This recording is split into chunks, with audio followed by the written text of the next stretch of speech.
અંકલેશ્વર સાહિત્ય ફોરમ દ્વારા ગતરોજ કવિ સંમેલનનું આયોજન કરવામાં આવ્યું હતું, જેમાં અંકલેશ્વરના હિન્દી તેમજ ગુજરાતી ભાષાના કવિઓએ મૌલિક કવિતાઓ થકી ઉપસ્થિત શ્રોતાઓને મંત્રમુગ્ધ કર્યા હતા.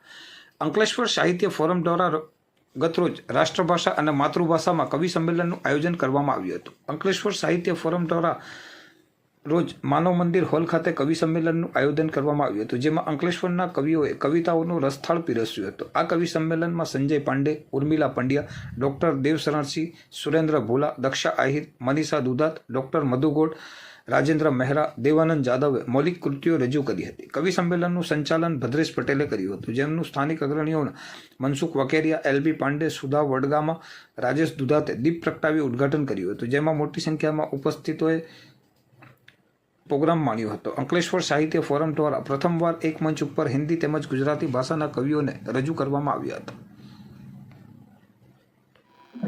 અંકલેશ્વરમાં જે સાહિત્ય રસિકો છે, જે કવિઓ છે, લેખકો છે, એનું એક ફોરમ છે સાહિત્ય ફોરમ. એ સાહિત્ય ફોરમના ઉપક્રમે આજે રાષ્ટ્રભાષા અને માતૃભાષા બંનેનો સુભગ સમન્વય કરીને કવિ સંમેલનનું આયોજન કર્યું છે. અને એમાં અંકલેશ્વરના હિન્દી તેમજ ગુજરાતીના કવિ સર્જકો મોટી સંખ્યામાં અહીં પોતાની મૌલિક કૃતિઓ રજૂ કરશે. સાથે સાથે અંકલેશ્વરના ઘણા બધા શ્રોતાઓ પણ આ કવિ સંમેલનનો લાભ લેશે. એટલે આ પ્રથમ વખત અંકલેશ્વરની અંદર હિન્દી અને ગુજરાતી ભાષાનો સમન્વય કરીને જો કવિ સંમેલન યોજાનાર હોય તો આ કવિ સંમેલન છે.